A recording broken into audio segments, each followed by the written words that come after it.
Bien, buenas tardes de nuevo, bienvenidos amigos de la India, una sesión más del curso Introducción al Agni Yoga. Hoy vamos a hacer la sesión número 40. 40 oportunidades de poder trabajar, de poder estudiar el libro de Vicente Beltrán Anglada, Introducción al Agni Yoga. Este libro, como repito cada semana, cada clase, se escribió en Barcelona bajo el signo de Géminis y se compone precisamente de 33 capítulos, un prefacio y un epílogo, y está dedicado a un discípulo, a un socio de aquí de la Asociación Amigos de la India, que ya desencarnó hace unos años. Estamos en el capítulo 16, la verdad está más allá de la mente. La verdad está más allá de la mente. Y nos quedamos precisamente al comienzo de este capítulo. Nos quedamos al comienzo del capítulo 16. Concretamente en esta diapositiva. Agni Yoga trata de descubrir el íntimo y maravilloso secreto de verdad que se halla oculto más allá del placer de las palabras y de la sutilidad de los argumentos mentales, ya que más allá de las palabras se halla el poder mágico del sonido, que más allá del sonido se halla el campo conceptual de la mente y que todavía más allá de la mente se halla la fuerza productora del verbo, en el centro vital y esencial del corazón, que bajo la forma mística del amor expresa la intención o propósito de Dios en la vida del hombre. Del hombre entendido como arquetipo de evolución, no como sexo. ¿Entendimos? ¿Sí? ¿Qué os sugiere este texto? Es muy sugerente de lo que es el Agni Yoga en realidad, Creo que aquí, como de costumbre, en cada página, en cada punto y aparte, Vicente, gran discípulo de la jerarquía planetaria, tuvo la capacidad de sintetizar y expresar precisamente todo aquello que estaba percibiendo a nivel causal, a nivel búdico, y tuvo la potestad de trasladarlo a un lenguaje muy florido y que tiene la gran virtud de cumplir con el propósito que su maestro le había indicado. La verdad ha de presentarse de tal manera que convenza sin atar y atraiga aún sin convencer, ¿sí? Y esto solo puede realizarlo el lenguaje del corazón, el lenguaje de la intuición, del Agni Yoga, del chakra cardíaco y su contraparte en el centro coronario abierta. Por lo tanto, si hablamos de Agni Yoga, se supone que la mente ya hemos conseguido aquietarla.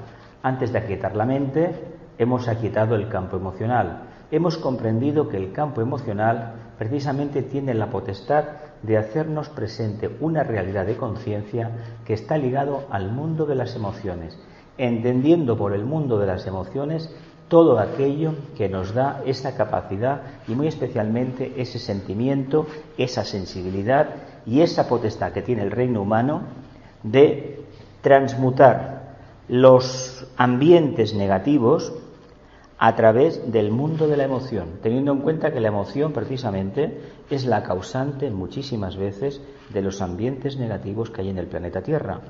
Por lo tanto, si queremos colaborar con los señores del karma, hemos de partir de la base de que a través del mundo emocional, reorientándolo hacia el cumplimiento del bien, hacia lo que sería la voluntad al bien, o el propósito divino, o la vivencia clara del Agni Yoga, que es la consecuencia lógica de la práctica del Raja Yoga, es decir, el estado contemplativo, si practicamos esta técnica y hemos alcanzado precisamente el estado contemplativo de forma activa y no pasiva o mística, sino de manera esotérica, nos mantenemos en ese estado de conciencia, automáticamente hemos de recordar aquel axioma esotérico que dice: lo superior incluye a lo inferior, aunque no sus prácticas, ¿verdad? ¿Entendemos? Aunque no sus prácticas. A ver, lo superior incluye a lo inferior, aunque no sus prácticas. A ver, ¿qué consiguió el ser humano con el Hatha Yoga? Energetizar el cuerpo físico porque trabajaba el vehículo etérico, ¿verdad? Que sí, la energía afluía. Pues bien, cuando uno está en estado contemplativo, el reflejo denso, el mecanismo del alma, precisamente el mecanismo de respuesta en este plano más denso es el vehículo etérico. Por lo tanto, no hay malla posible. La energía fluye perfectamente. No hay ningún bloqueo a nivel energético. Es decir, con la meditación, cuando uno consigue estar estable en niveles mentales abstractos, no concretos, abstractos, se transmite la energía correctamente y el vehículo etérico queda completamente vitalizado. ¿Qué nos pasa en un momento que no hay forma, que estamos agotados? Porque el mundo emocional es como es y nuestro vehículo emocional no está controlado todavía. No ha sido sustituido su contenido por algo más elevado, que es la mente. ¿Os acordáis lo que aprendimos precisamente tanto aquí como en el libro del curso El alma, la cualidad de la vida? Cuando la conciencia etérica se empieza a desarrollar, aparece un vórtice de energía, un centro de energía, que es el embrión del vehículo emocional, ¿verdad que sí? ¿Sí? Cuando el emocional se empieza a sutilizar, ¿qué aparece? Un punto de tensión donde se genera el vehículo mental. Cuando esto sucede lo mismo, aparece precisamente el ¿qué? La presencia del átomo búdico permanente, es decir, empezamos a responder a la tríada espiritual, sobre todo al segundo aspecto de la tríada, porque lo primero que tenemos que hacer como discípulos es responder al tercero, a la mente abstracta, al átomo manásico permanente. Ya que hablábamos aquello de la cuarta iniciación, el jueves, que hablaremos otra vez en el curso del alma, nos tocará hablar de la muerte en el sentido físico, pero la muerte al desencarnar, que es un trabajo para el alma maravilloso porque limpia, es un drenaje total de emociones, de malas historias, que ahí se acaban. Sucede que los humanos no lo vemos así y se nos viene el mundo encima. El que se queda porque se queda solo y el que se va porque no sabe dónde va. Y como nadie vuelve, ni nadie llama, ni nadie nos escribe, pues ¿qué sucede? Pensamos, Madre de Dios, me dijeron que me querían mucho, que se ponían en contacto conmigo y yo los he visto más. Estamos en dimensiones diferentes. Hay que hacer siempre broma del tema de la muerte, porque es precisamente un misterio que si viviéramos cada día en la atención que Vicente Beltrán Anglada nos sugería como del Agni Yoga, el tema de la muerte pasaría a nuestro lado sin darnos cuenta. Pero hay que estar atento en el plano físico. Si no estamos continuamente en este plano plenamente atentos, no vivimos esta vida contemplativa o semicontemplativa, el Agni Yoga no lo vamos a vivenciar. Por lo tanto, el paso al otro estado de conciencia va a pasar desapercibido. Hay que entender que cuando encarnamos nos han hecho un reset, nos han formateado el disco duro, nos hemos quedado sin la base. Ya saldrán las potencias del alma o el karma, como se le quiera llamar. Pero cuando nos vamos, tenemos la obligación, los que estamos en el camino, de estar plenamente conscientes. Ahora bien, el ángel de la muerte no suele avisar. Y cuando avisa, a lo mejor ya es demasiado tarde. Siempre uno piensa que primeramente se llevarán al vecino, al otro, a mí no. Son muy pocos, cada vez hay más, se dice que cada vez hay más gente, pero yo os digo una cosa, son muy pocos de la gente que tiene una crisis de salud fuerte, que puede ver directamente que se va, que realmente sabe a lo que se va a enfrentar. Muy pocos. Pero bueno, hay que aprender, ¿no? ¿Sí? ¿Sigo? Dice, desde este centro absoluto de síntesis, las palabras y los argumentos solo son superficialmente válidos, ya que en ciertos definidos estadios evolutivos en la vida del ser humano, las palabras y los pensamientos son cada vez más sutiles y menos precisos en sus contornos expresivos. Vienen a ser como el humo que sale de una chimenea, muy compacto y preciso en sus inicios, pero que poco a poco va desvaneciéndose en el aire hasta confundirse aparentemente con la atmósfera, sin resalte alguno que pueda identificarlo o hacerle perceptible. ¿Por qué las palabras y los argumentos no aportan nada? Cuando hablamos de una realidad arquetípica, realidad que se conquista cuando se practica Agni Yoga y se tiene, por supuesto, experiencia en ello. ¿Por qué? Porque si partimos de la base de que estamos viviendo un proceso de conciencia, de expresión de conciencia contemplativa, no hay tiempo en esa esfera de conciencia es decir, no hay porción separada del todo, que podamos dedicarlo al análisis o a la reflexión, sino que al tener la potestad de captar la verdad de forma intuitiva, de forma directa, para el alma, el discípulo, el ser humano que consigue ese estado de conciencia, le parece que reflexionar sobre algo que está viendo de una manera clara es una cosa absurda y carente de sentido. Es como si, por ejemplo, ahora estuviéramos aquí, estuviéramos al lado del mar y hubiera unos que se empeñaran en decir que el mar está en calma porque no ven lo que viene. Y los que a lo mejor están más despiertos ven una ola inmensa que viene hacia el punto de observación. Los que ven la ola van a avisar enseguida, cuidado lo que viene. No viene. ¿Qué reflexión vas a hacer aquí? El que ve, ve, y el que no ve, no ve. Es así de claro. Es mucho más sintético y además mucho más objetivo. Porque hay una división total, una separación total entre un punto de vista y otro, entre un estado de conciencia y otro. De ahí que nos esforcemos cada día más en trabajar el Agni Yoga. Porque captamos una verdad y para qué voy a discutir yo de algo con alguien que no ve más allá de sí mismo. Cuando uno no ha sido capaz de descentralizarse lo suficiente y de fundirse como alma en el grupo, dentro del nuevo grupo de servidores del mundo, realmente, ¿qué vamos a hacer? Es como si buscáramos, por ejemplo, un premio Nobel de Economía y le quisiera discutir con una persona que de economía no tiene ni idea, por ejemplo. A mí no se me ocurriría nunca llevarle la contraria al señor Einstein si lo tuviera delante. Nunca. Por mucho que tenga la idea de la teoría de la relatividad, etcétera, etcétera. No. Y esto que digo este hombre, porque este hombre tenía conocimientos esotéricos, se dice que había estudiado la doctrina secreta y fuego cósmico, y de hecho se dice que la teoría de la relatividad la sacó del premio de la doctrina secreta, que me parece fantástico. Cualquier punto filosófico que se desarrolle como teoría científica después, maravilloso. ¿Alguna duda sobre esta diapositiva? ¿No? Pasamos al trabajo de hoy. Dice, en el caso del pensamiento, no podemos decir con justicia que éste se haya extinguido, sino que se ha expansionado tanto que ha llegado a un punto de identificación con el espacio, dejando de tener carácter sustancial.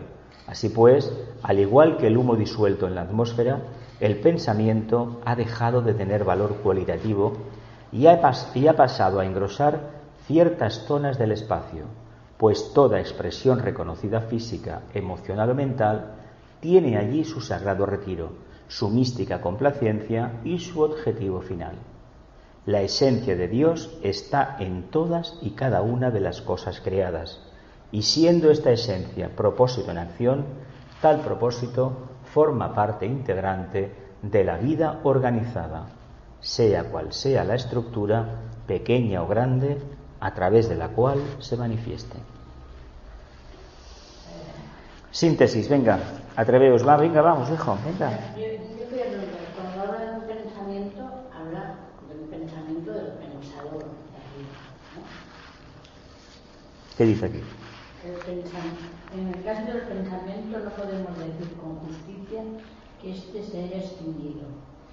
Lo que sí entiendo es que... Bueno, ¿Por qué? ¿Por qué no se ha extinguido el pensamiento? Porque todavía no se está en la conciencia búdica. Cuando no se tiene plenamente esa conciencia, se utiliza el pensamiento. Además, el pensamiento es trabajar con energías manásicas. El pensamiento es una forma generada por un deva. La ignición es cosa humana, por lo tanto tiene vida propia. Lo que estudiamos el domingo en Magia Blanca, eso del curso de Magia Blanca. Y luego cuando sube hacia arriba, por decirlo de alguna manera, si el pensamiento es profundo, el pensamiento tiene vida propia. Lo que sucede que cuando estemos con este tipo de conciencia contemplativa, la construcción de un pensamiento, es decir, una forma mental, será netamente científica y estará abocada precisamente al cumplimiento del plan. Es lo que hablábamos el otro día. Uno capta la idea de fraternidad, pero acaba convirtiendo todo en esclavitud, porque es la única manera que entiende que ese propósito se puede llevar a cabo. Cuando uno realmente está en posesión de un sentido profundo de observación, tiene un verdadero sentido causal, automáticamente lo que ve lo decide construir de otra manera, pero para construir una idea en el plano físico, necesitas tener los vehículos utilizados, rodearte de un grupo que tenga la misma característica, porque si no la energía no fluye. A ver, los primeros siglos del cristianismo se sabe que algunos obispos pues eran clarividentes. De hecho, se transmitió el don del Espíritu Santo, vamos a hablarlo así, el tema de Pentecostés se transmitió durante un tiempo. Llegó un momento que las envidias eran tantas, el que era clarividente que el que no era, que al final se acabó renegando de todo. ¿Por qué? Porque los que habían llegado al poder, como no seguían la pauta de la pureza interna, carecían de la visión clarividente. Como carecían de visión clarividente, a los clarividentes, que eran minoría, se les quitó del medio. Se dice que en un mundo de ciegos, el que ve es un problema, ¿verdad? ¿Por qué? Porque es diferente. Esto es el tema de siempre.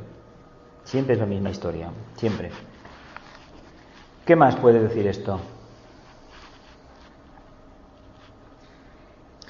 La esencia de Dios está en todas y en cada una de las cosas creadas, y siendo esta esencia propósito en acción, tal propósito forma parte integrante de la vida organizada, sea cual sea la estructura, pequeña o grande, a través de la cual se manifieste. ¿Qué quiere decir exactamente esto? Que si tenemos el punto de vista del Agni Yoga, la contemplación, diremos eso que dijo Pablo de Tarso: he aprendido a estar contento en cada circunstancia de mi vida. ¿Verdad? Tiene una tercera iniciación Pablo de Tarso. Por lo tanto, indica que estoy viendo al Creador por todas partes. Por lo tanto, no hay lugar para la duda, ni para la depresión, ni para la desazón, ni tampoco para el conflicto. Porque la grandeza, uno ya no pierde el tiempo pensando si la brizna de hierba tiene a Dios detrás o no la tiene. Sabe que todo lo que hay en la tierra, todo, absolutamente todo, es un pensamiento de Dios. Lo que olvidamos muchas veces, cuando se llega a ese estado o no, es que en el sendero olvidamos que somos una proyección del átomo manásico permanente. Es decir, somos una proyección monádica en los planos karmáticos. Por lo tanto, el porcentaje de esencia monádica es reducido, ¿verdad? Esto es como si miramos por ejemplo, un complemento vitamínico. Pastillas de calcio. Bueno, 0,0000 miligramos, tal. Y te estás tomando bicarbonato, no sé cuántas cosas más, y de calcio, ¿qué tiene eso? Nada, prácticamente nada, muy poco. No puede tener más, porque si tuviera más, tu metabolismo no lo asimila bien, lo elimina. Fijaos qué cosa más curiosa. Pues este estado de conciencia del Agni Yoga te da la potestad de ver la visión del conjunto, y si quieres también ves la parte. Lo que sucede es que en ese nivel prima más el conjunto, y cuando uno mira el conjunto también aprecia el detalle en esa atalaya. No olvidemos que Agni Yoga, para trabajarlo, se dice el centro cardíaco, que aprendimos el domingo en el curso del alma de magia blanca. ¿Por qué el tibetano dice tan claramente: ¿queréis construir formas mentales? ¿A dónde tenéis que ir? Lo dijo, estuvimos hablándolo bastante. En la regla del otro día, la 8, ¿qué dice exactamente? Y la 9. ¿Cómo se llama ese chakra y esa glándula? ¿Y el centro? ¿Cómo? No, centro Agna no está en la cima de la cabeza. ¿Cómo se llama? Tú has dicho glándula pineal. ¿Qué chakra es ese? No. Esa es la glándula del centro Agna.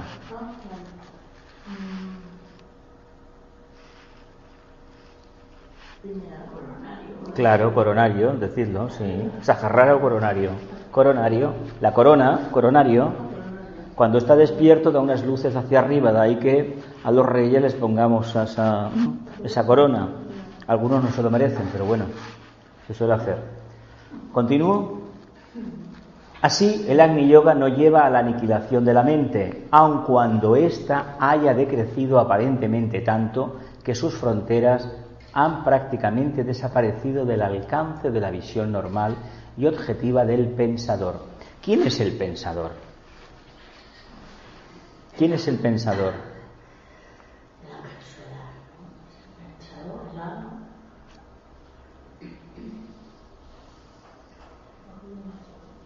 Afinamos un poco más. ¿Quién es el pensador? ¿Quién es el hijo de la mente? ¿El pensador es el hijo del alma, de la mente? ¿Qué leímos en el alma, la cualidad de la vida? El pensador es el hijo de la mente. El pensador es el alma. Hay una conciencia manásica. No olvidemos que es el vehículo de la mónada, el manásico, el más denso.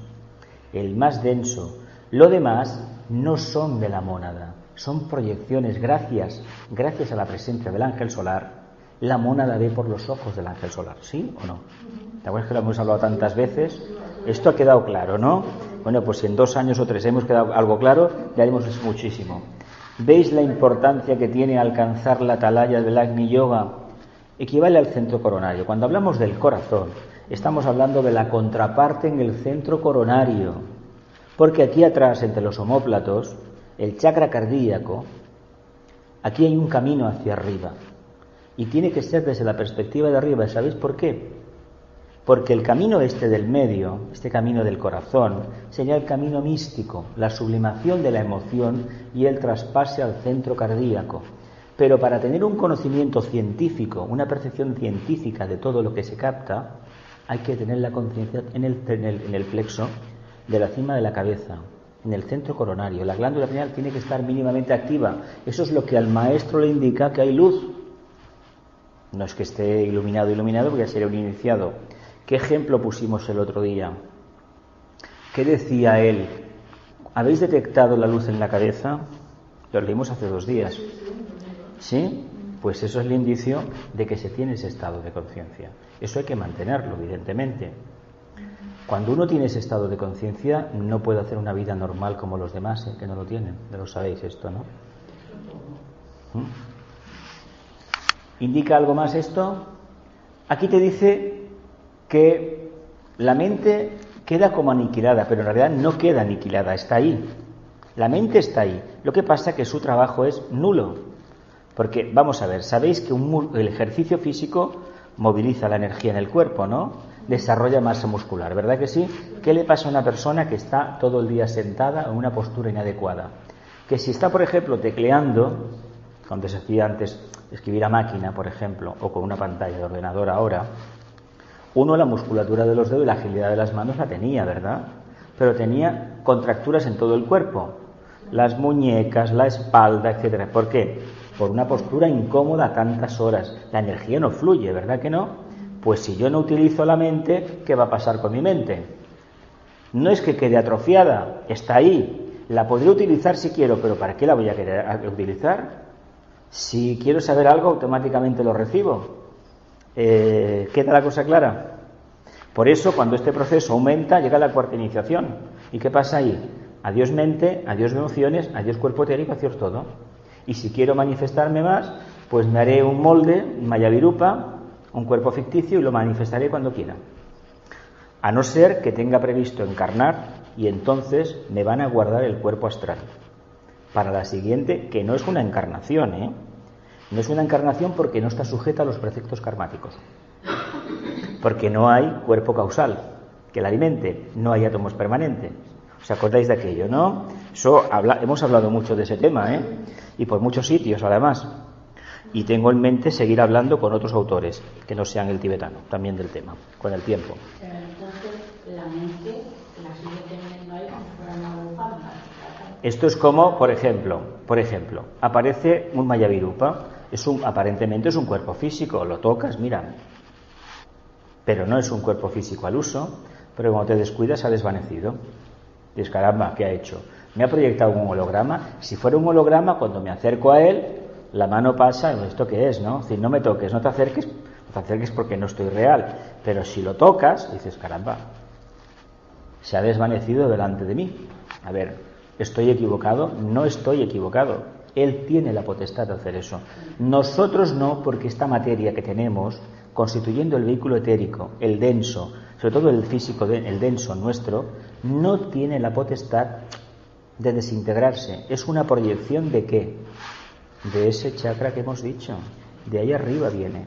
Vía búdica, yo proyecto lo que quiero. De ahí que haya habido tantos casos de apariciones reales, no fantasmadas astrales, reales, No todo el mundo miente, no todo el mundo ve por el plexo solar, ¿eh? Lo que sucede es que estas almas que tienen este nivel de conciencia, igual el primer día se quedan un poco paradas, ¿no? Porque igual el mecanismo no es lo mismo que te lo expliquen que tú mismo lo puedas ver. Cuando lo has visto ya no te extraña. Entonces es un tema que ya ni te lo planteas. Él está aquí, lo que pasa que él, para hacer eso, el maestro o el discípulo que sea de cuarta iniciación, lo hará con un objetivo muy claro, el servicio, ¿eh? En un momento puntual, además se sabe, por ejemplo, que Blavatsky lo cuenta, lo escribieron los que estaban con ella, de vez en cuando aparecían, se materializaban tanto Kutumi como Moria como el tibetano, que todavía al principio no era maestro.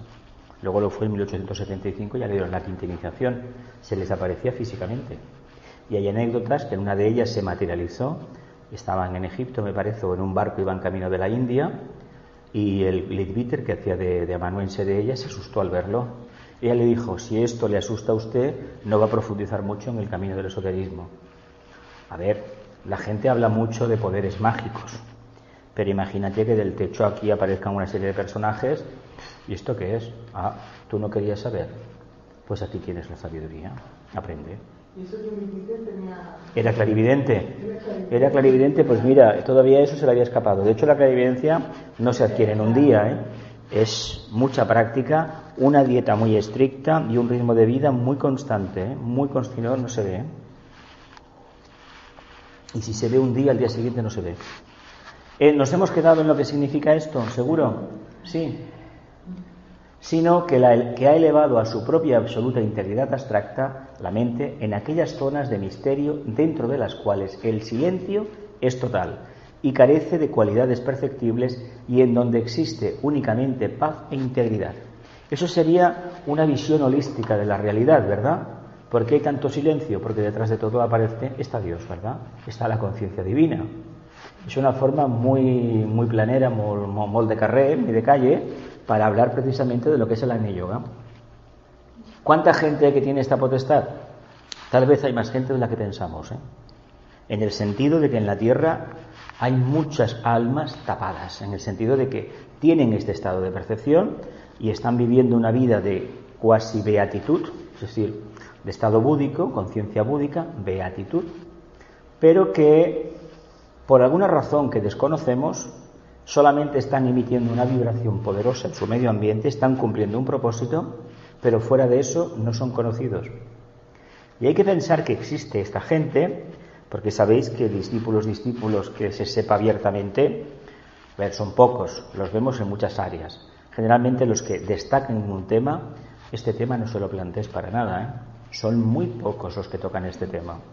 De todas maneras, acordaos que los últimos años, cuando por ejemplo el movimiento Yes We Can, desde que llevó al presidente afro a la Casa Blanca, ahí se vio como la energía del avatar de síntesis, esta que invocamos los viernes en la meditación de Naciones Unidas, estaba detrás. Y es la misma energía que se ha invocado aquí, ¿eh? Aquí se ha invocado también. Y en otras partes del mundo también. Y yo creo, haciendo un pequeño inciso, que no tardaremos mucho de verla activa y fulgurante, plenamente activa en la calle en España, en el resto del país. No en contra de Cataluña, no, sino en contra del problema que hay en España. El problema de España no es Cataluña, es una forma rancia que está petrificada, que viene de muy lejos, muy antigua y que necesita ser desmontada por completo, disuelta, para crear otra. Y solamente Géminis nos va a dar la clave. Géminis, o si no Cáncer, que es la intuición también, la búsqueda de la intuición. Porque si tocamos la carta del 2 de enero de 1492, cuando acaban la conquista de los reinos peninsulares, acaba el reino nazarí, se extingue el califato, esa carta es Capricornio. Y parece que es una carta muy potente también. Pero que tenemos que esperar al tiempo de Saturno, ¿o qué es la que tiene? Lo vamos a ver bien pronto. Bien pronto significa un periodo de 10 años a lo mejor, o menos tal vez. 7 o 5, 7 o 9 años. Pero por eso yo os dije que en estos procesos, en este siglo XXI, nos estamos jugando la vida eterna. La iniciación, la que sea. Si sabemos estar, las cosas irán mejor.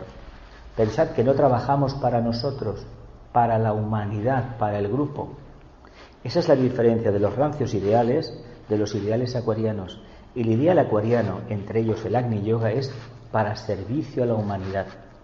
¿Os imagináis un momento, un médico, un cirujano, un especialista en medicina, por ejemplo, un psicólogo, que tuviera esta visión del alma, tuviera la potestad de vivir precisamente en el centro coronario, y aquello que hablamos, estar aquí en el trono entre las cejas, personalidad integrada, y estuviera practicando el Agni Yoga de manera natural, la vida contemplativa?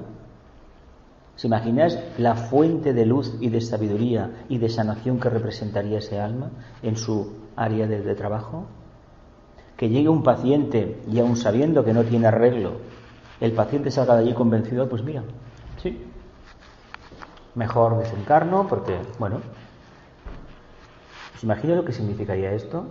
Y que esa luz, esa confianza interna tiene una función magnífica: quitar el miedo. Sabéis que el miedo es la contraparte de la luz, pero no hay luz sin miedo, sin oscuridad, ¿eh? Ojo que estamos en un mundo dual, ¿eh? Nosotros somos profundamente duales, y a través de la práctica del dualismo y la búsqueda concreta, específica de la síntesis, superamos las pruebas.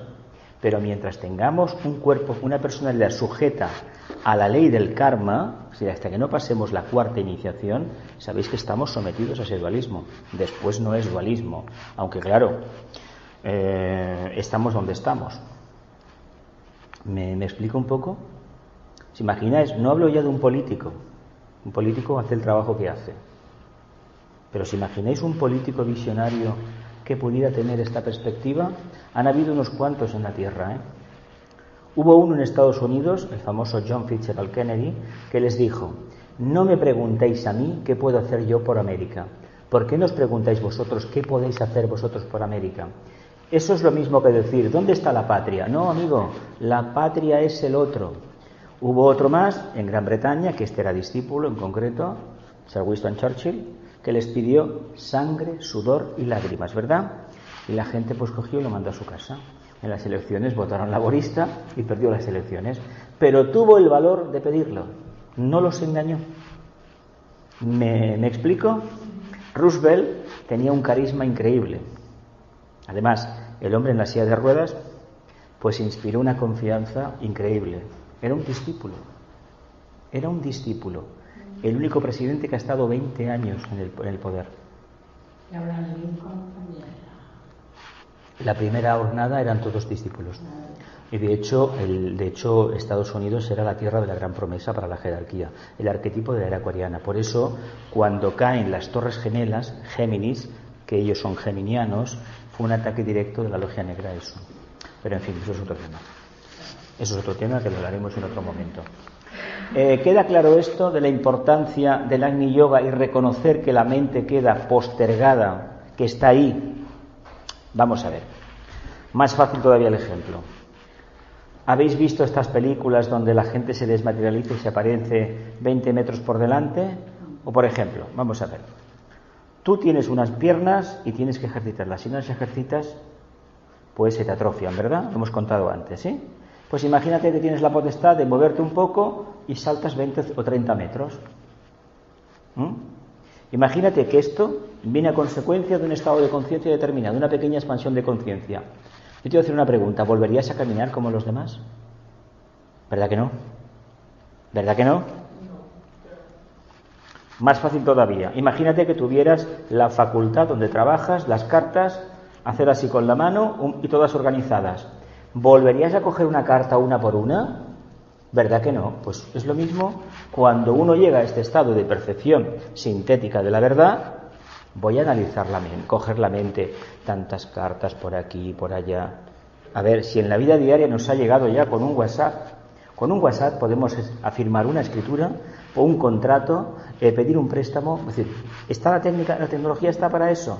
Hay que desplazarse a tal sitio, firmar el documento y darle que te los peguen. ¿Pero para qué? Solamente aquellas almas que todavía no lo han visto tienen que recurrir a eso. Pero cuando se tiene esta capacidad intuitiva tan desarrollada y se vive esta vida contemplativa, lo demás es accesorio, ¿verdad? Sobra, ¿verdad que sobra?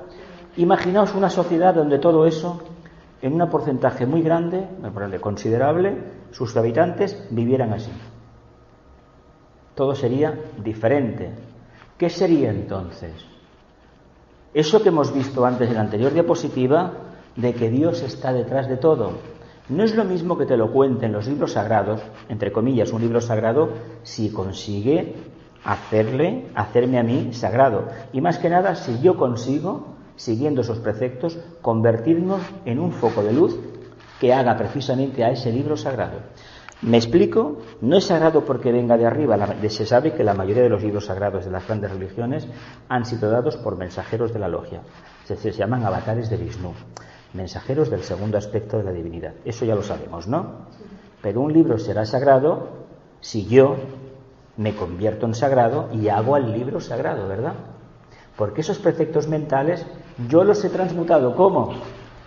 Pasando de la mente, pero transmutándolo todo, transfigurándolo todo y reduciéndome ¿a qué? A una chispa, a un punto monádico, una chispa de luz divina. Ese es el objetivo de la religión, del segundo rayo también, de todos los rayos prácticamente, pero como todos ahora son sus rayos del segundo, porque el propósito del logo solar es trabajar esa energía, el Agni Yoga aquí nos viene ni que pintado, porque acorta. De hecho, lo que te dice el Agni Yoga es que o la conciencia crística está manifestada, o tú a la mente abstracta no la paras, no la concreta a la otra, porque es un rayo diferente. ¿Lo vemos? No. ¿Tú quieres practicar Agni Yoga? Que el segundo rayo, que el aspecto amor esté en ti, el aspecto búdico esté en ti. ¿Sabes por qué? Porque la mente responde al tercer rayo, el aspecto manásico. Si es la concreta es al quinto. ¿Me explico por dónde voy? El amor tiene la gran potestad porque lo trabaja el Logos y nosotros con él, esta humanidad, tiene la potestad de ¿qué? De incluirlo todo, ¿verdad? Entonces la mente sería un sirviente ¿de qué? De la conciencia, ¿verdad? Ese es el propósito del Logos. Él acercándose al plano búdico cósmico, y nosotros acercándonos al subplano búdico, subplano a su vez del plano físico cósmico. Teniendo en cuenta que nos hemos dejado el astral cósmico y el mental cósmico por el camino, con todas sus 7 divisiones y todo lo que tiene. ¿Y la conciencia puede sacar así? La nuestra no. Te he dicho el plano físico búdico cósmico, el logos. El logos tiene su conciencia, el logos solar, en el plano mental cósmico. Entonces, él está siendo consciente, me parece que es ya del cuarto subplano del plano búdico cósmico. Plano búdico cósmico. Nosotros estamos en el arrabal del físico cósmico y ese tiene 7 capas. Pues en una de ellas estamos nosotros. ¿Lo vemos? ¿Sí o no? ¿Sí?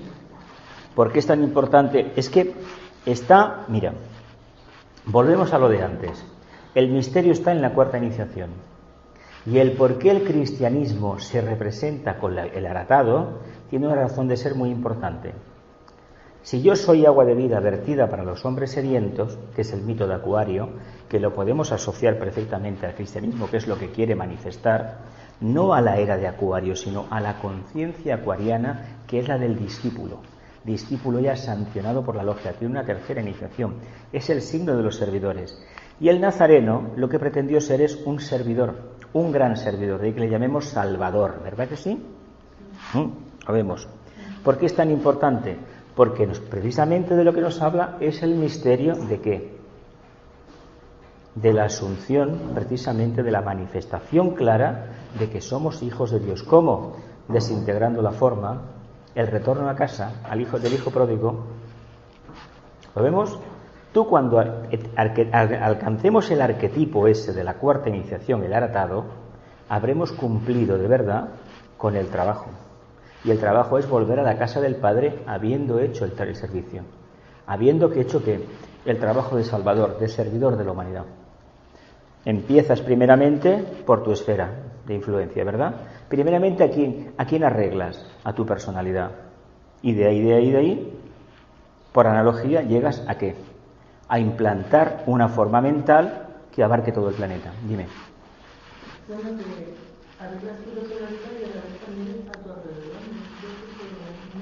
Mira, cuando hay una pequeña expansión de conciencia, como por ejemplo un alineamiento de la personalidad, un contacto con el alma, o lo que comentábamos el domingo, vivir en el entrecejo, sentado en el trono, yo, el alma, controlo a la personalidad, o yo la mente controlo a la personalidad. Y cuando yo controlo la personalidad, atrás tengo el que me está inspirando, que es precisamente el alma.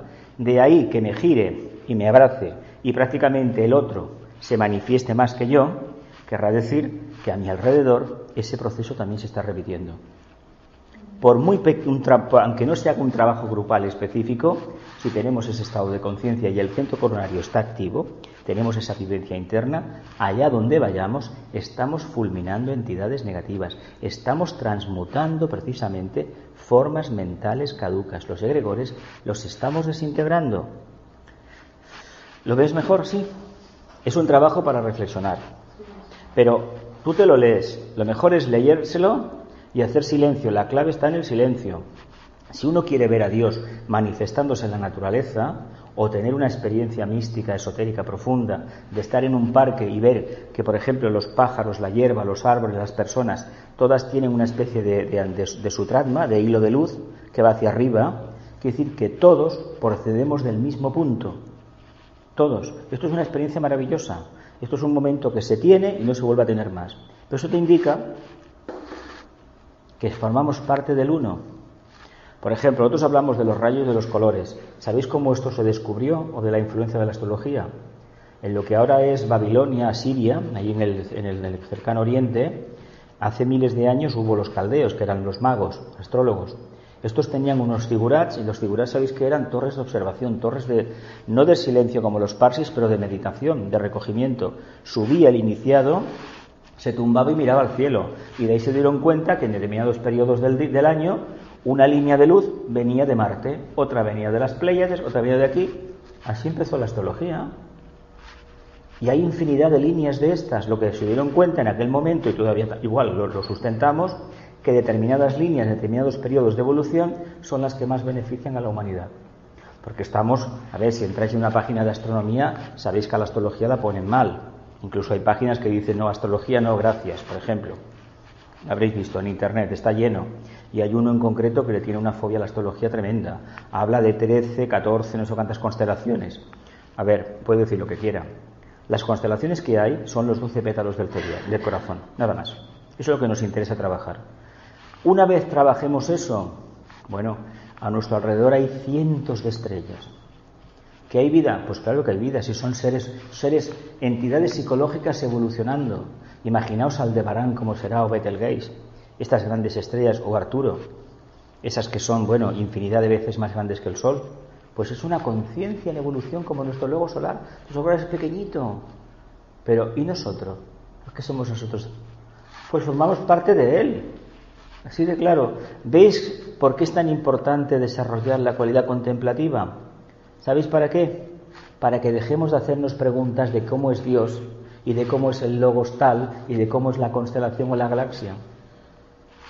¿Me explico? Si vivimos el Agni Yoga, la mente ya hemos visto que queda como atrofiada, ¿verdad? Está ahí, pero ¿para qué la voy a usar? Es como, por ejemplo, yo tengo un teléfono móvil, ¿por qué tengo que coger aquellos teléfonos de manivela? ¿Os acordáis de aquello?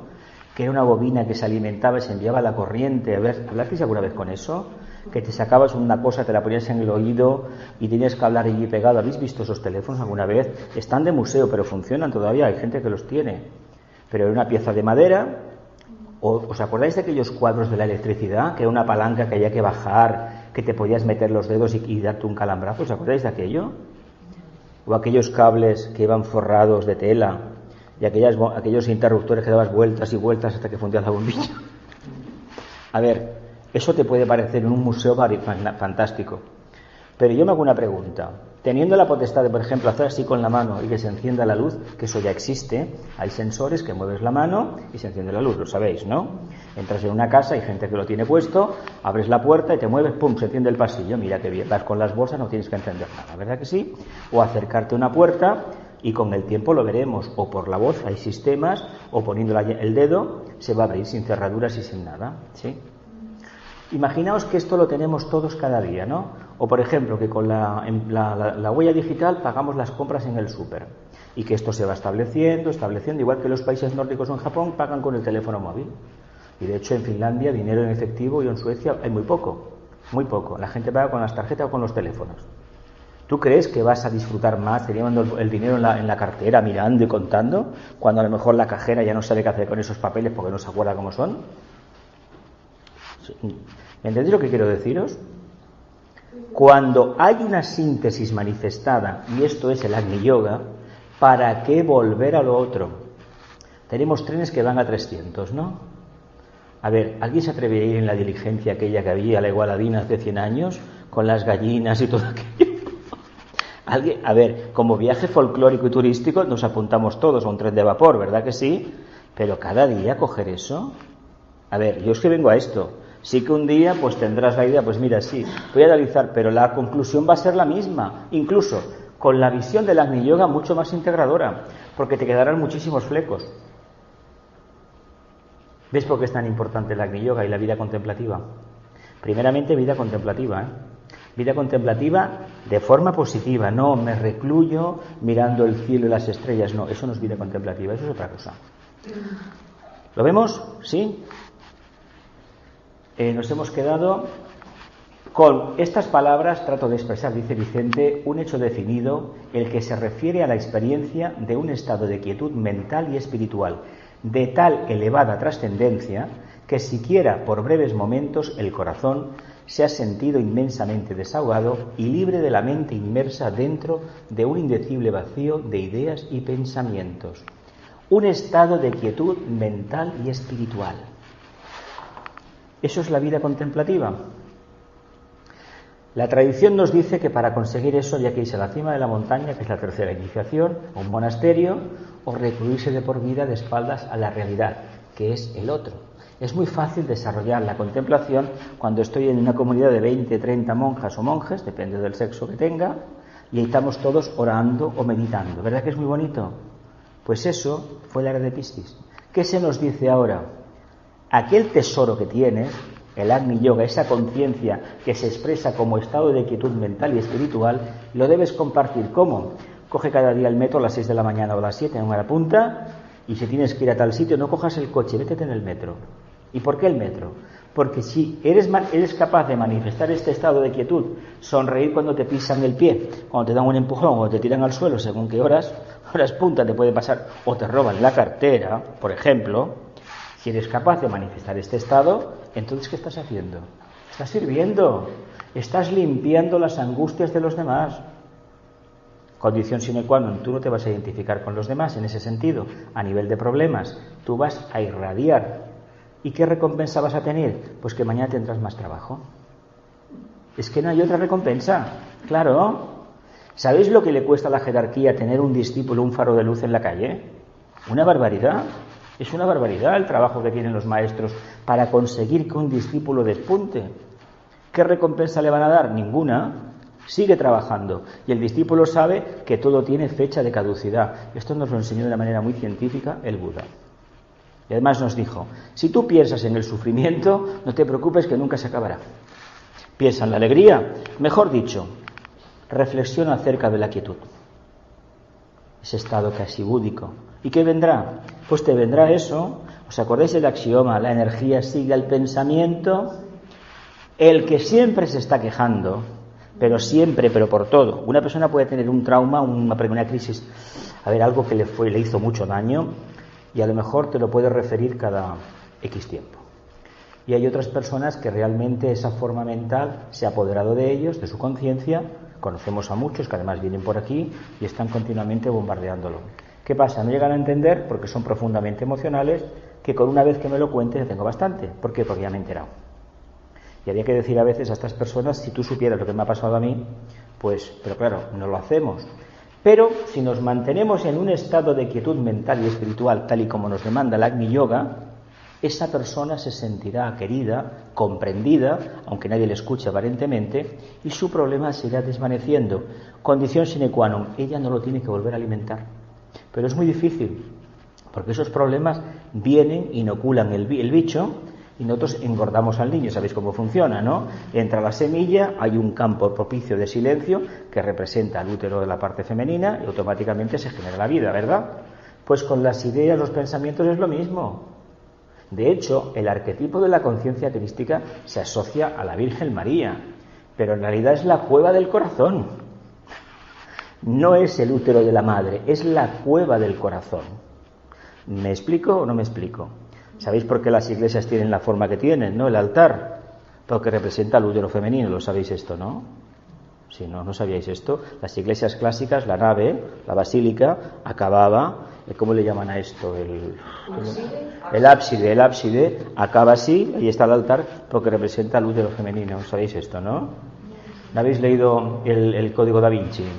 Sí. Pues hija mía, allí lo pone eso, y también en el Mayor Secreto creo que es, y también aquello de otro que era sobre los cátaros, esto, el enigma sagrado, ahí también viene, donde estuvimos el año pasado. Todo esto lo sabían ellos tenían información y ese fue el tesoro que había, nada más. ¿Os acordáis de la historia de los cátaros? ¿Qué nace ahí? La conciencia crística. ¿Qué es la conciencia crística por analogía? El estado búdico.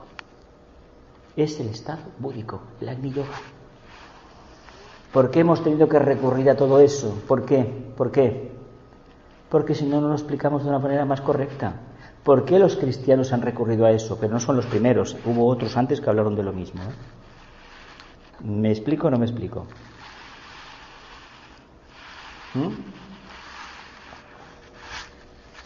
¿Alguna pregunta más sobre esto antes de que cambie?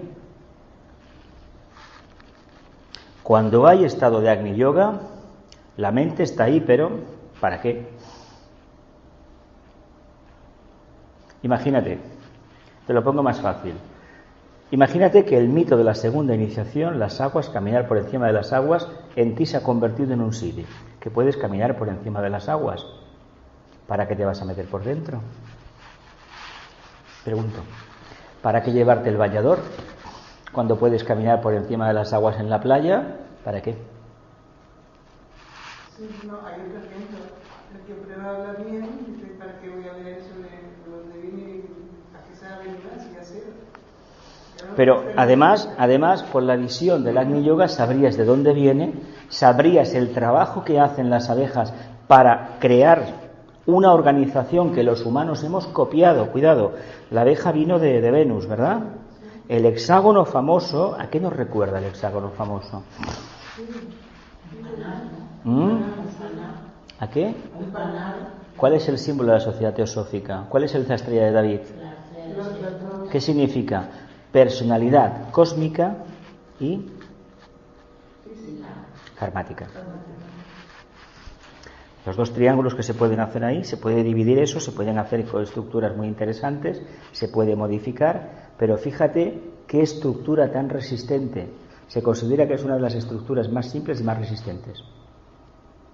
Sabéis que hubo cierto centro empresario español que adoptó precisamente ese emblema. ¿Os acordáis, no? De aquello. Y luego acabó como acabó la fiesta. Y la segunda parte acabó igual o peor.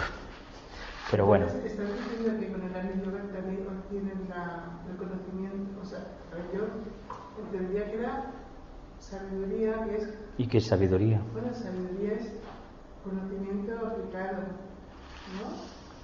¿Qué es la sabiduría para ti? A ver, si un conocimiento te consigue transmutar y alejarte de los hábitos negativos para el alma, eso es sabiduría. Pero serás con sabiduría cuando tú lo hayas puesto en práctica y hayas conseguido transmutarte y transfigurarte. Pero cuando tú estás en un estado búdico, que ya digamos que la síntesis también... Pues ya lo tienes, lo que hemos hablado antes, ya lo tienes. Entonces también sabes que además tienes el conocimiento, toda la información... A ver, El conocimiento lo tendrás siempre porque estás en un estado de Agni Yoga, de absoluto silencio. Estás en esto, de quietud mental y espiritual. ¿Necesitas describir el proceso de elaboración de la miel? Pues como en internet aparece la ficha, y ya está. Pero esa menudencia te aparta de la visión de conjunto, cuidado. Nosotros utilizamos la mente concreta ¿para qué? Para el detalle. El detalle no nos tiene que hacer nunca olvidar el conjunto, pero los dos están interrelacionados. Esto es como el mito. A ver, tú ves un gran bosque y hay un árbol muy grande delante y no te lo permite ver. Te fijas en un detalle, o entras en un palacio, aquello es una hermosura y la alfombra tiene una mancha. Mira, a ver, eso es la mente concreta. Lo que te da, por eso te he dicho antes el ejemplo de la conciencia crística. La tranquilidad te la da precisamente eso, el desarrollo del amor. Ya no te preocupa nada. Si el amor es el mejor antídoto contra los nervios. Es verdad, es verdad. Cuando una persona ama, pero ama de como hay que hacerlo, partiendo de la impersonalidad hacia lo absoluto, los problemas del día a día no tienen ninguna razón de ser. Si entendiéramos el aforismo, el Salmo 23 del Antiguo Testamento, el Señor es mi pastor y nada me falta, y los reflexionáramos cada día, que es el que nos ponen en el servicio religioso de los entierros, pues oye, ¿qué preocupaciones voy a tener en la vida? ¿Por qué me preocupo? Porque vivo de espaldas a la luz, a la verdadera realidad. ¿Sí? ¿Sigo?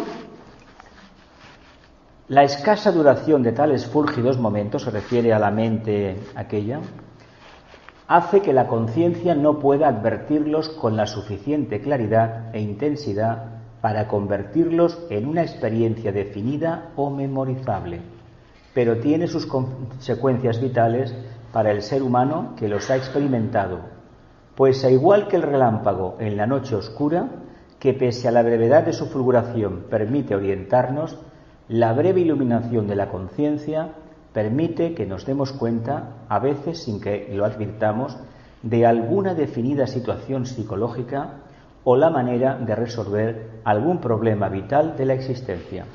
¿Qué te he contado antes? Te traen la miel.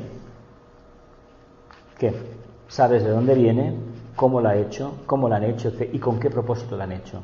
Y por qué a los seres humanos se convierte en un nutriente muy importante a tener en cuenta. El ser humano que da por hecho las cosas sin haberlas analizado y pormenorizado no va a alcanzar la conciencia búdica. ¿Qué quiero decirte con esto? Primeramente hay que desarrollar la mente concreta. Hay que transmutarla investigando en el pensamiento siguiente, la meditación, para llegar a la mente abstracta. Cuando la mente abstracta se perpetúa, ahí se alcanza la sabiduría. La sabiduría son vislumbres búdicos, chispazos, intuiciones. A ver, yo si hubiera hecho caso a todas las intuiciones que he tenido en esta encarnación, me hubiera ahorrado 1001 problemas, pero seguramente hubiera encontrado el problema en otro sitio, valga la redundancia. Hubiera tenido que hacer otra prueba. Muchas veces he pagado un precio muy caro por errores míos. Y ojo una cosa, algunas a sabiendas de por qué lo hacía así. Quería ver hasta dónde llegábamos. Y sí, lo digo claro. Nos depende de nosotros nada más, de nadie más. ¿Alguna pregunta sobre esto? ¿Veis que ese relámpago nos orienta? ¿Habéis estado en el campo? Bueno, aquí en la ciudad es diferente, pero en el campo yo he tenido la experiencia de muy pequeño, ir con mi padre, con mis hermanos, y saber que sí, que allí estaba la casa que nos esperaba, porque había un candil en la puerta, pero precisamente un relámpago que caía a lo mejor encima de un rayo que caía encima de una encina y a lo mejor la partía, indicaba, pero vamos, como en Hollywood, perfectamente iluminado, sabías el camino por donde iba, ¿no? También iba el perro, que sabía bastante, ¿no? Más que nosotros. Pero esto es que aparece este chispazo, aparece al principio de vez en cuando, y es suficiente para orientarte, porque te dice, por ahí se va a la cima de la montaña, por el otro lado vas al barranco. En un principio el camino del barranco está lleno de flores, que si cascadas. ¿Quieres esa vida regalada? ¿Por qué te pongo ese ejemplo? Porque eso es la parte emocional, ligada a la mente concreta, la que te hará perder y caer en el abismo.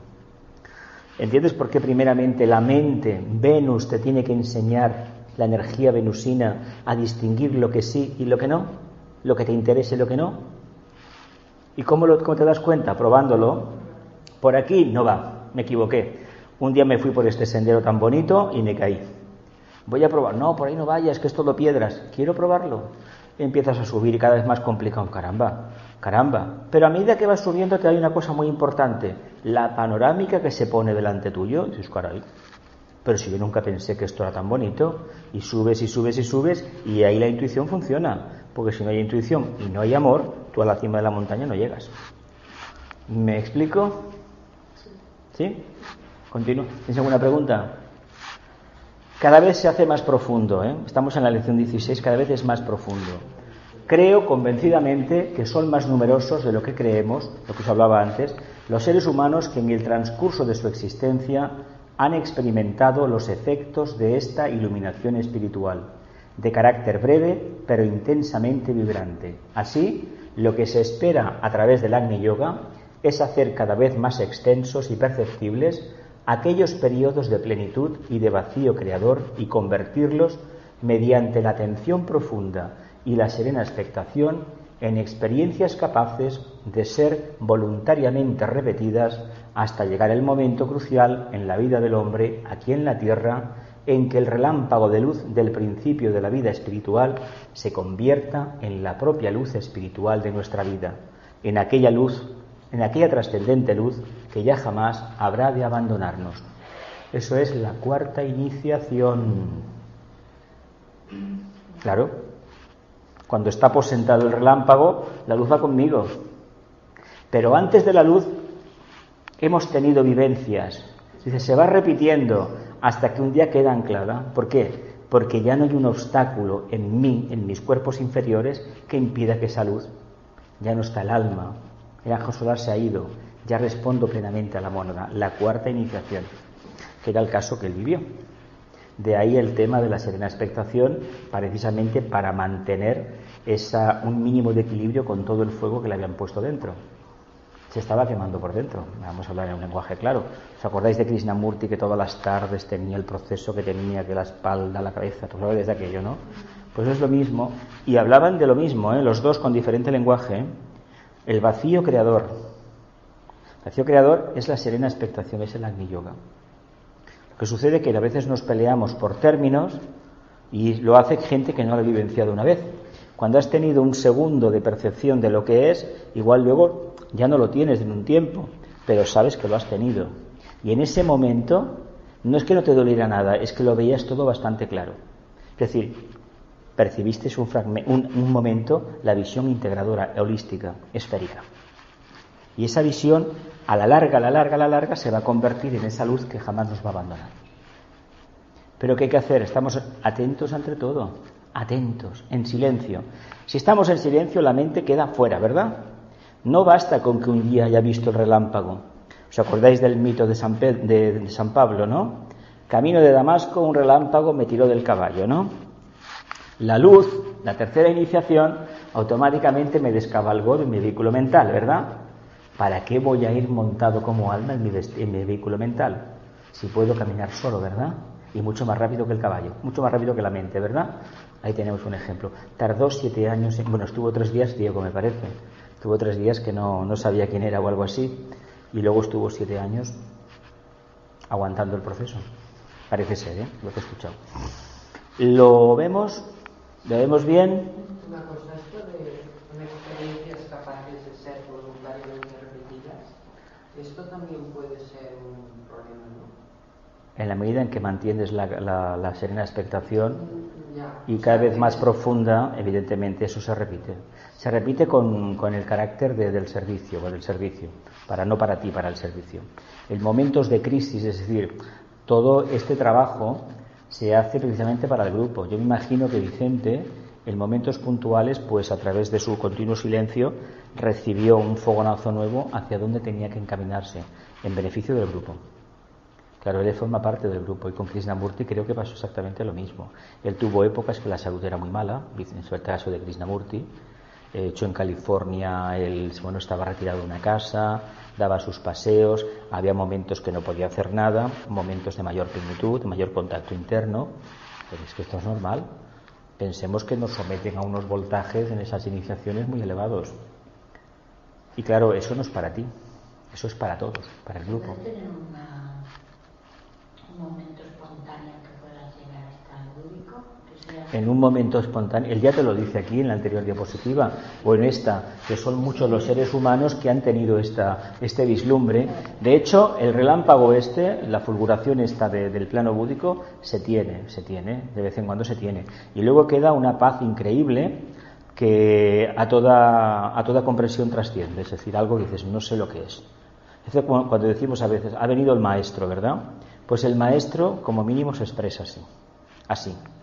Lo que tiene de bueno esto es que engancha, en el sentido de cuando se ha percibido ese tipo de energía, es decir, nos queda este gusto de conciencia especial, no sabemos qué es, pero una gratitud increíble, un estado como dices, qué bien estoy. Uno está dispuesto a hacer lo que sea por repetir la experiencia. Eso es lo que yo quería decir, que se ha de ser muy desinteresado. Claro, completamente No, entonces no, te destruye, claro. De hecho, el por qué los discípulos van a buscar al maestro es porque kármicamente hay un vínculo de vidas pasadas que en un momento determinado, si el discípulo está preparado, aparece el maestro. Aparece de la forma que te puedas imaginar, la que no te esperes, la más inverosímil. Pero cuando tú sigues tu camino de búsqueda de tu conciencia y vas dando tus pasitos en este camino, cuando has contactado con él, lo que te queda, a lo mejor lo que te dijo no te enteraste de lo que te dijo, pero hubo un momento que percibiste un silencio y un vacío. Yo quiero repetir esa experiencia. Y eres tú el que vas detrás de él, no él detrás tuyo. Por eso se dice que ellos no aceptan discípulos. Somos los discípulos los que vamos a buscarlos. ¿Por qué? Porque en la medida que ajustamos mínimamente la frecuencia de contacto, llega algo y decimos, eso es el maestro. Muchas veces lo que decimos es el maestro, es la propia mónada, la propia energía búdica. Habría que tener mucha experiencia o conocerlo ya de antes cuando es el maestro y cuando es energía búdica o el alma del grupo o un gran deva que se encarga del grupo sin nosotros saberlo, el que ha aparecido. Yo siempre os digo es el maestro, pero ya sabéis muchas veces que os lo he dicho que no siempre es el maestro.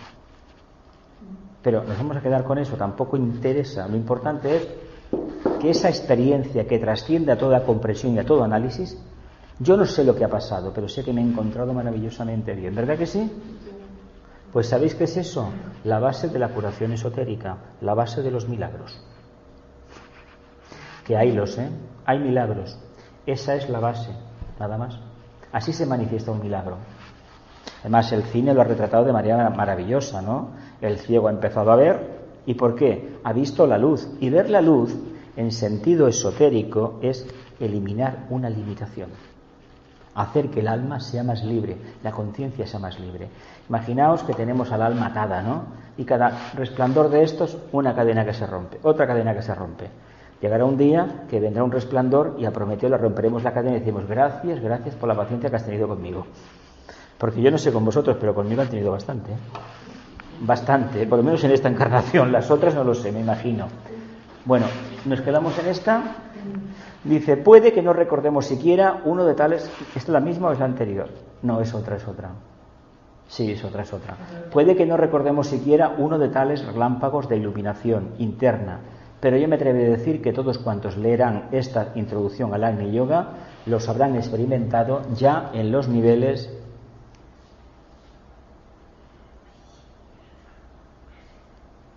Sácame bien, ¿eh?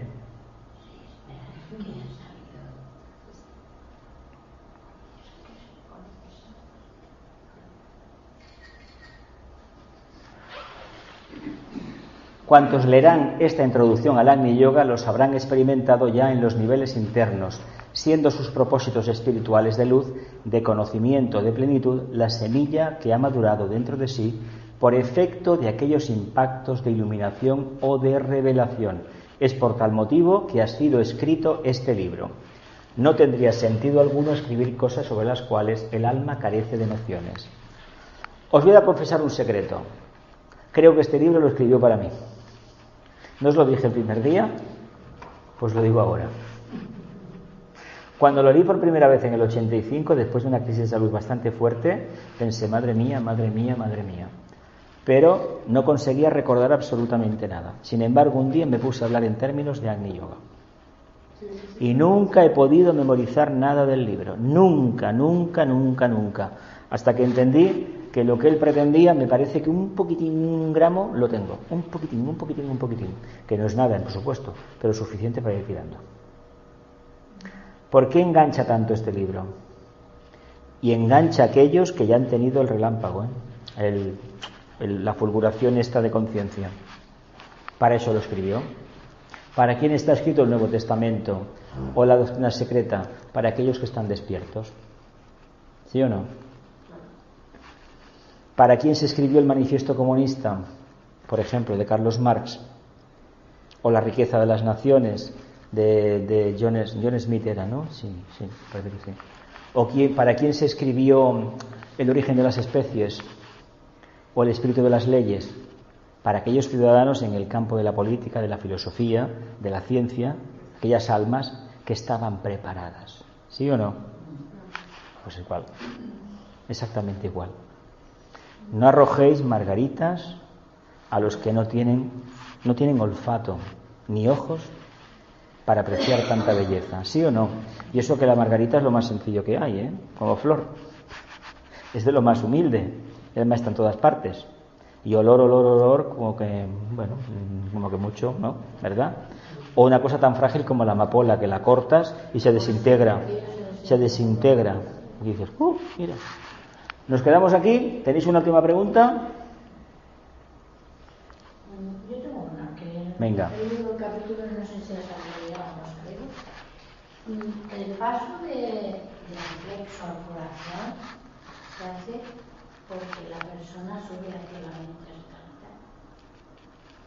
Porque a base de sutilidad, a base de devoción y de aspiración, la mente no interviene en el camino del místico. Entonces él se quedaría en el corazón. Pero ese camino, tú tienes una sensación de plenitud, pero no lo puedes describir. Por eso se debe sintetizar en la contraparte del cardíaco, en el centro coronario, porque ahí se une el místico y el científico, que es lo que tiene que ser un discípulo.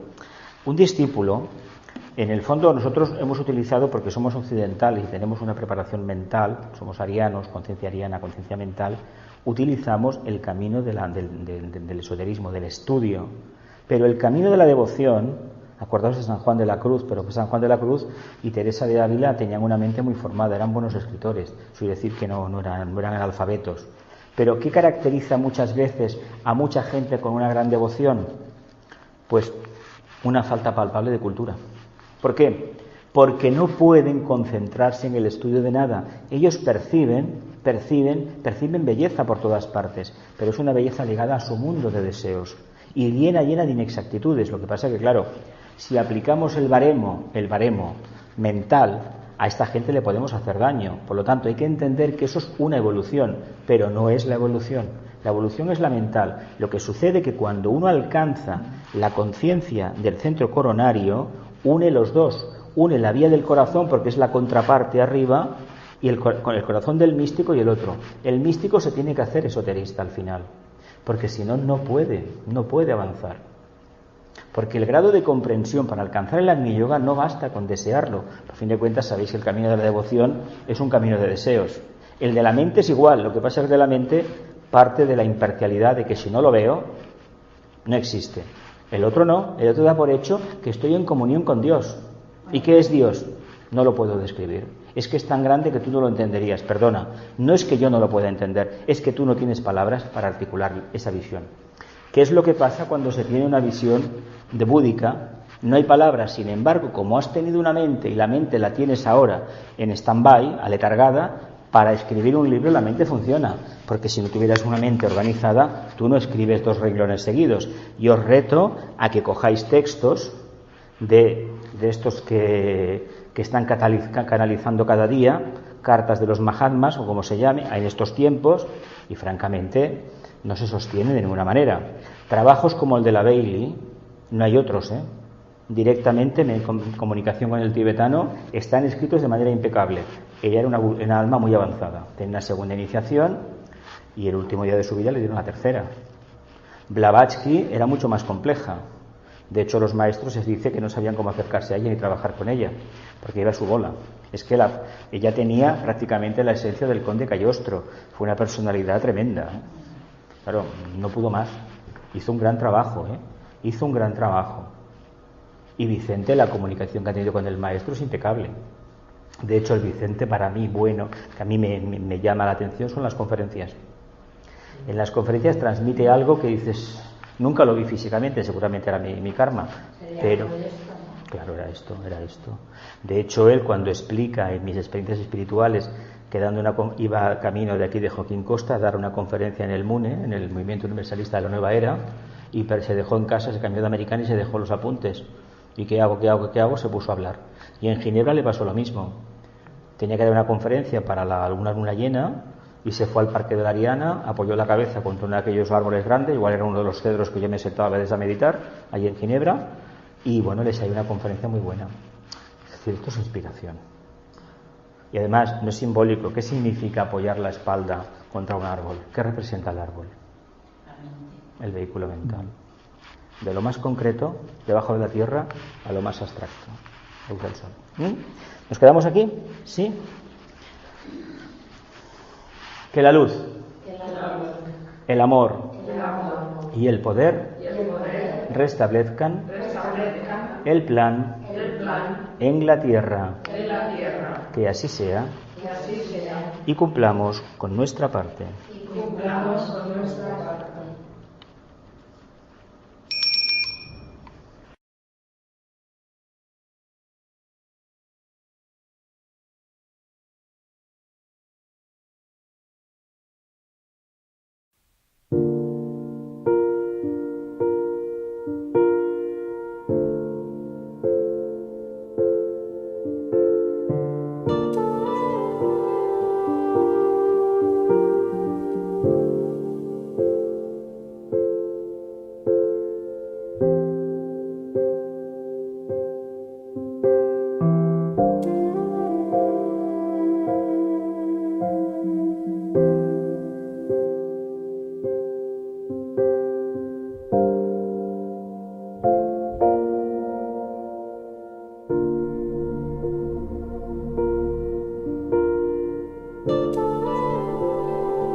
Thank you.